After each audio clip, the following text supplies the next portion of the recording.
Let's talk about technologies. Social media, big word getting thrown around.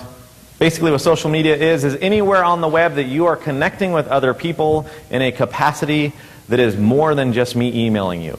That counts Facebook, MySpace, LinkedIn, Twitter. Man, the list goes on and on and on. All right, first off, if you don't have a LinkedIn account, get one. And these things are free. Begin building a LinkedIn network for businesses. It's one of the best. I recommend going a step further. You're never too old to have a Facebook page. Doesn't mean you have to really actively participate. You don't have to do everything that people do in Facebook. What you're beginning to do is build your own brand. You are no longer going to want to hold yourself as another person in the pack. Whatever steps you can take, whatever you do, you are an expert at something.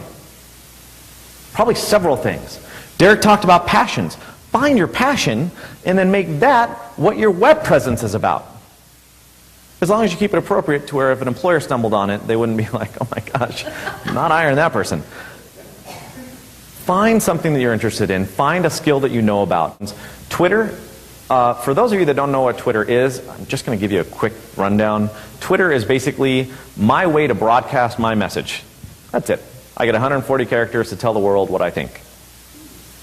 It depends on what you do to whether or not it's going to be useful and right for you.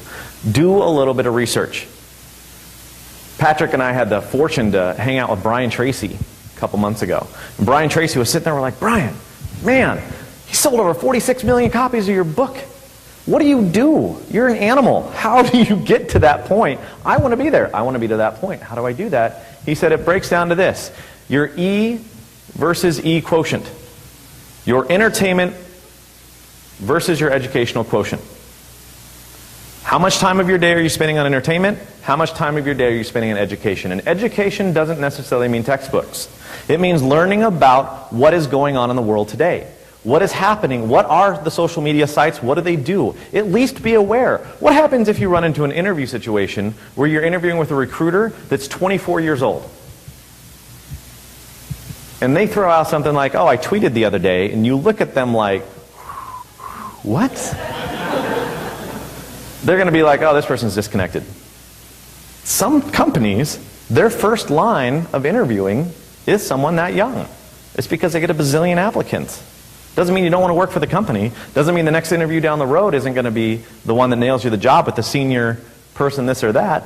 But why limit yourself simply because you don't want to spend a little bit of time educating yourself? Brian Tracy talks about 1% of your day would be 14 minutes. That's it. Can you add 14 more minutes to your day, carve it out? Yes, we've got a lot going on in our lives. All of us do. Can you find 14 minutes in your day to research your field, your industry, the companies that you're moving into, and what technologies are out there that people are using?